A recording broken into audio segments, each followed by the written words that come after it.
What's up YouTube, NCG here, bringing you an updated Red Eyes Black Dragon deck profile. Now in this one we are using and abusing the new Revival Rhapsody, so it's an interesting twist on the deck. Without further ado, I'm going to take you straight through it and show you what we've got.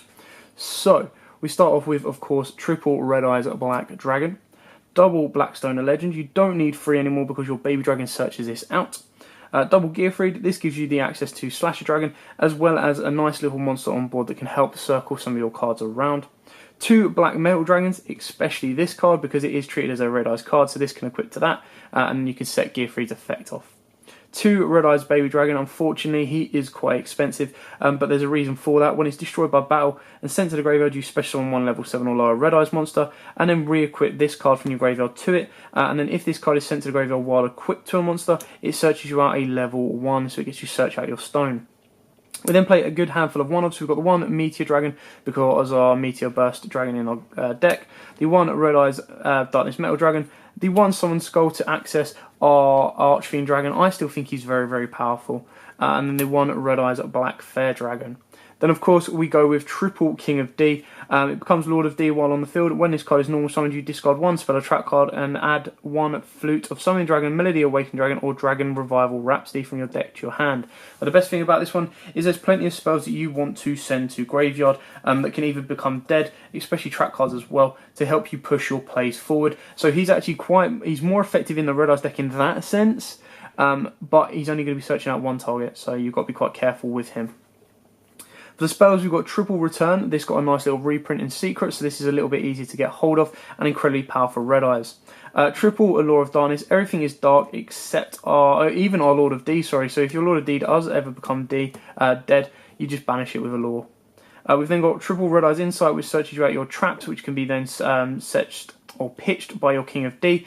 It can also search you out your Red Eyes Fusion for a bit more of push plays.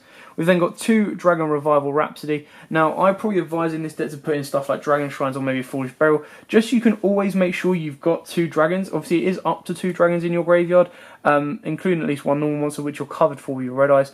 But what you want to do is you want to make sure that your Red Eyes are always going to be in graveyard, which Insight actually helps do.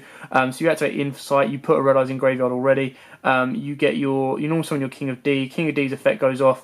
You ditch the trap that you searched off of this, or the spell you searched off of this, and then you search out your Revival. You then play your Revival. You bring back the Red Eyes. Now, ideally, you want to have 2 to bring back, which is why I suggest Dragon Shrine. 2 cards of the Redstone, or if you have this in the Red Eyes in hand, +2. Well, a balance back out because you actually lose this in the Red Eyes, so it's a 2 for 2. 2 Red Eyes Fusion because it's easily searchable, so 3 can get cloggy.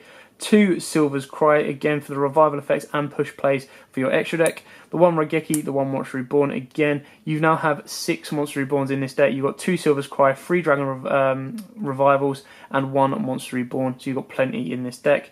Not to mention 2 searchable Call of the Haunted that are continuous, and 2 Red Eyes Chain, which again is very, very cool and powerful in the deck. It's not a necessity, you can change it if you want to try a different angle on the deck, but regardless, it's still very, very powerful. So we'll start off with our XYZs because this is where the most important cards lie. So our XYZs, we've got the 2 Red Eyes Flare Metal. Again, it's straightforward on that one. Incredibly powerful card, especially more consistent with the Revival Rhapsody because you can start bringing back your Red Eyes and circle them round and round, and this wins you games. The 1 Big Eye counts as a spellcaster for your Revival, your Rhapsody, sorry, as well as being a very, very nice one to steal your opponent's Link monsters. And then Tomahawk, the busted rank 7 in this deck, purely because you detach the materials, bring out your 7 tokens, and you just start going ham from there. So speaking of which, we'll move into the Link monsters and I'll show you exactly how you go ham. So you play for your Link monsters, the 1 Link Spider, because the tokens you bring out, and of course the Red Eyes are normal monsters. Your Link 2s, you've got your Cleave Fort Genius, your Proxy Dragon, and I like to play the Akashic Magician, which can become a second proxy if you wish. I like this as another alternative, as a nice little out. It can't be used as the tokens, but it still does the job quite as well. For Link 3s, we got the 1 Deco Talker, just to give us another option if we want it. And then for our Link 4s, which are quite easily made if you get the Tomahawk playoff, is Firewall, Borrowload, and Saruja. And obviously Firewall will be the easiest one to make out of that, which requires you to use up less materials, Borreload is the second easiest to make, which to get is most effective out, and that is probably your power play. And then you've got your Sharuja play, which can be turned into incredibly busted boards depending on what you have in your hand. And this can be made quite easy with a 4. You do have to go through all your tokens and your monsters, but it can be made very, very easily and become quite powerful. Then for our fusions, we've got the 1 Slash Dragon, the 1 Comet Dragon, and the 1 Archfiend Black Skull Dragon. This is your Armades, a 32 beta that then burns. This is a 3500 burner that then revives a Red Eyes when it leaves the board. And then this is a protective 2800 booter, in between booty and beta, which then plays around with the new mechanic of the equip cards in the Red Eyes kind of engine.